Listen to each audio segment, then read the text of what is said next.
The Australian Shepherd, the dog that isn't Australian. Thought I'd continue the trend of talking about herding breeds because Guy has played with a handful of Australian Shepherds in the past few months. So yes, they are not from Australia. Its history is a bit of a world tour with the ending destination being America. The tour begins in the Basque regions of the Pyrenees Mountains on the borders of France and Spain. It's there where we find a dog called the Pyrenean Shepherd, who is developed by the world-class shepherds, the people, not the dogs, of the region. At the start of the 1800s, Australia was being settled by the European penal colony. The Basques and their dogs sailed towards the virgin continent once they heard the promise of a vast paradise for sheep herders. I'm a little confused behind the logic. Sure, it's a paradise for their occupation, but if you hear that a continent is being settled by a penal colony, wouldn't you sail in the opposite direction? I'm just saying. When they settled in, the immigrant Basque shepherds began to breed their Pyrenean shepherds with the collie dogs that they had in Australia at the time. These collies were the ancestors of the Australian cattle dog, and the ones that remained in England and Scotland would become the Border Collie. It's amazing that they are all related in that way. Once they've grown their flocks in Australia, the Basques set out for other lands to herd their sheep, and to the state of California they would go.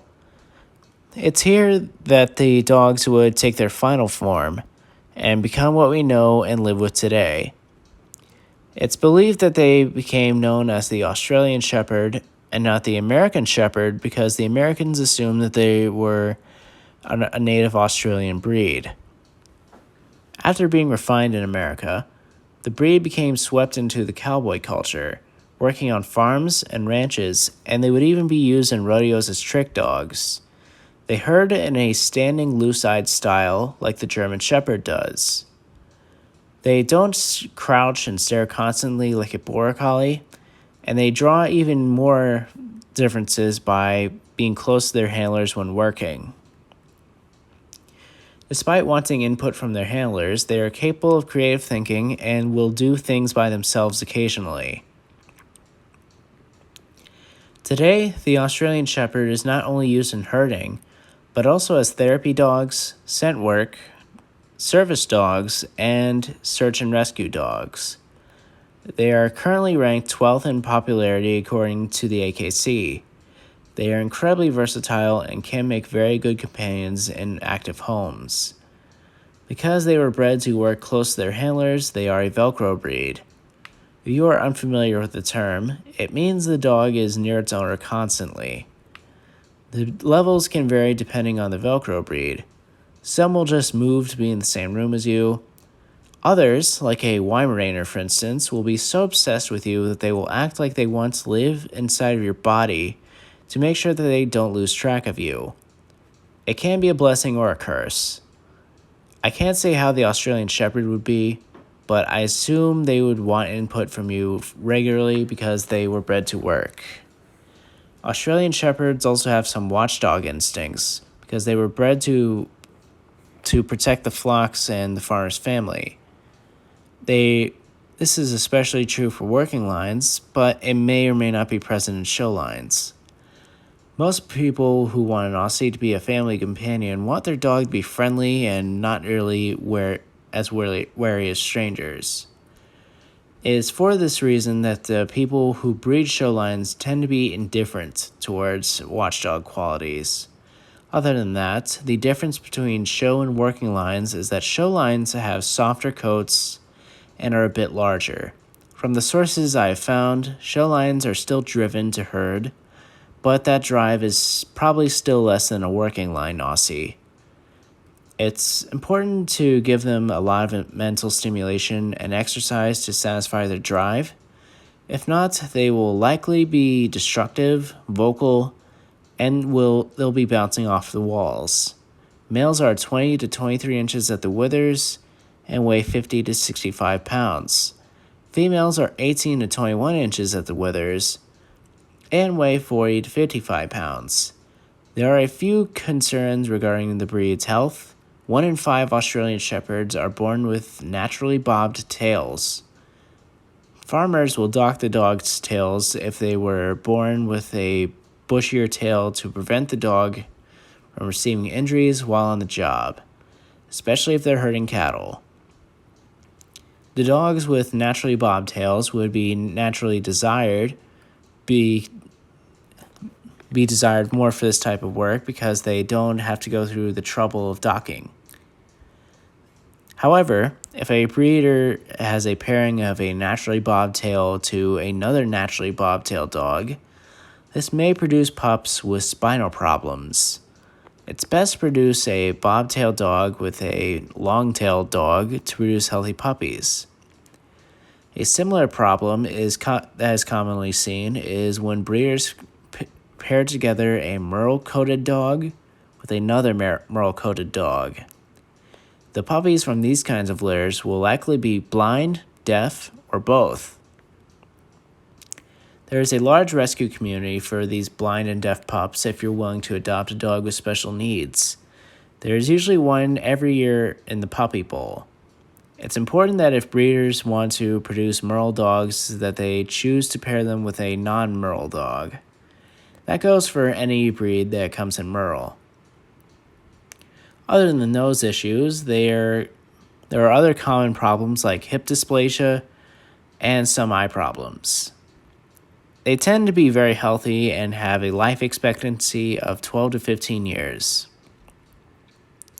So, would I ever want to have an Australian Shepherd? The answer is a hard maybe. I like them, but I think I prefer Border Collies.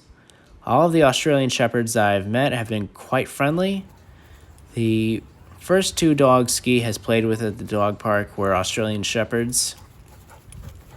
When one of the owners was leaving, they said, "Sheesh, he never listens to me," as they were trying to get their dog to come to the gate. The joke was explained to me by the other Aussie owner that was there. Apparently, the dog was deaf. My aunt used to have an Aussie mix years ago that unfortunately met a tragic end. I'll try to explain it, but it was a while ago, so I don't really remember all the details. While she and her husband at the time were at work, the dog was experiencing some kind of unwellness that eventually drove them to leave work to take him to the vet. The vet chose to leave him overnight so he could monitor his condition, and the next morning he was found dead. The autopsy revealed that he had some kind of cancer, but it's crazy because he didn't show any signs of being sick. He was only 5 years old, so it was a very hard loss for my aunt and her husband.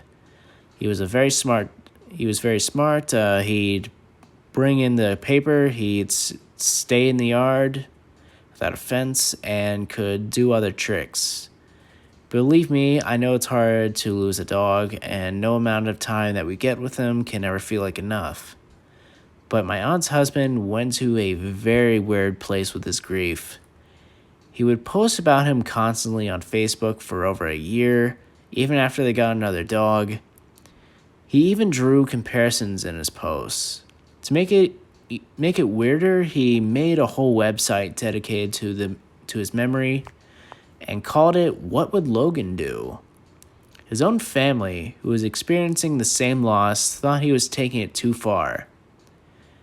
I know losing a loved one can make you do crazy things.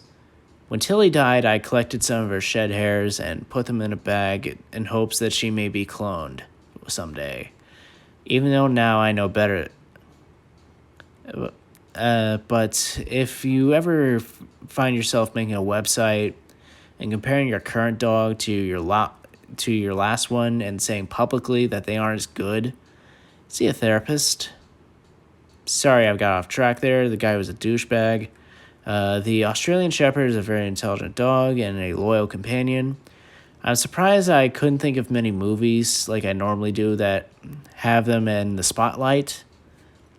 Just the live-action Marmaduke and that one episode of Monk. You'd think that there would be more considering how trainable and iconic looking they are. Anyhow, they are an excellent choice for anyone who wants an athletic, trainable companion. I'll bring it to a close. Let me know if there are any dog-related topics you'd like for me to talk about. Leave a comment. I love hearing feedback. Have a great day, and be wary of penal colonies.